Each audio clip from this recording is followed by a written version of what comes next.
முதல்ல இந்த அபராதம் ஒன்றிய செயலாளர்.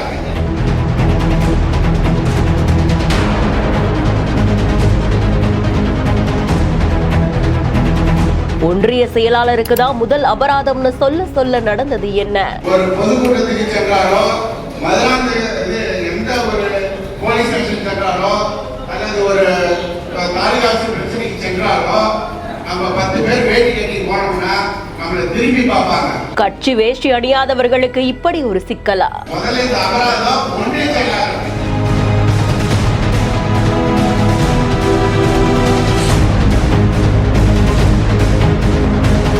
காஞ்சிபுரம் மாவட்டம் உத்தரமேரூர்ல தேமுதிக மாவட்ட ஒன்றிய நிர்வாகிகள் ஆலோசனை கூட்டம் நடந்திருக்கு. மாவட்ட செயலாளரான ராஜேந்திரன் அவர்களுடைய தலைமையில ஒரு தனியார் திருமண மண்டபத்துல தான் இந்த ஆலோசனை கூட்டம் நடந்திருக்கு. அப்போ கடலூர்ல தேமுதிக சார்பில் நடைபெற போற மாநில மாநாட்டுக்கு தொண்டர்கள் எப்படி திரளா கலந்துக்கணும், கூட்டணி குறித்தான விஷயங்கள் இப்படின்னு பல விஷயங்கள் ஆலோசிக்கப்பட்டது. இந்த கட்சி கூட்டத்துக்கு நிறைய பேரு கட்சி வேஷ்டிக்கு பதிலா பேண்ட் அணிந்து வந்ததுனால இந்த மாதிரி கூட்டம் நடக்கும் போது கட்சி நிர்வாகிகள் கட்சி வேஷ்டி அணிந்து வரணும், அப்பதான் நம்மள 4 பேர் திரும்பி பார்ப்பாங்க அப்படின்ற மாதிரியா சொல்லி வேஷ்டி அணியாம வந்தவர்களுக்கு குறைவான ஒரு அபராதத்தை விதிச்சிருந்தாங்க. நிர்வாகிகளும் புன்சிரிப்போடு வந்து அந்த அபராத தொகையை கொடுக்கக்கூடிய காட்சிகள் பதிவாகி இருக்கு. தேமுதிக மாவட்ட தலைவர் பேச அரங்கமும் சிரிப்பலையில மூழ்கி இருந்திருக்கு. பெறப்பட்ட இந்த அபராத தொகை மாநில மாநாட்டுக்கு செலவிடப்படும் அப்படின்ற மாதிரியாகவும் சொல்லி இருந்திருக்காங்களா. இந்த வீடியோ பத்தின உங்களுடைய கருத்துக்களை கமெண்ட் செக்ஷன்ல சொல்லுங்க. மேலும் செய்திகளுக்கு பிஹைண்ட் இட்ஸ் நியூஸ் வாட்ஸ்அப் சேனலுடன் இணைந்திருங்கள். பிஹைண்ட் இட்ஸ் பெருமையுடன் தயாரித்து வழங்கும் மூன்றாவது திரைப்படத்தின் ஆடியோ லான்ச் ஜனவரி 4 ஞாயிறு மாலை 4 மணி முதல் சத்தியமாமா யூனிவர்சிட்டி சென்னையில் நடைபெற உள்ளது. உங்கள் டிக்கெட்ஸை Book My Show District app ஹளில் ஆர் ஸ்கிரீன்ல தெரியுற வாட்ஸ்அப் நம்பர் வெப்சைட் மூலமாக புக் செய்வோம்.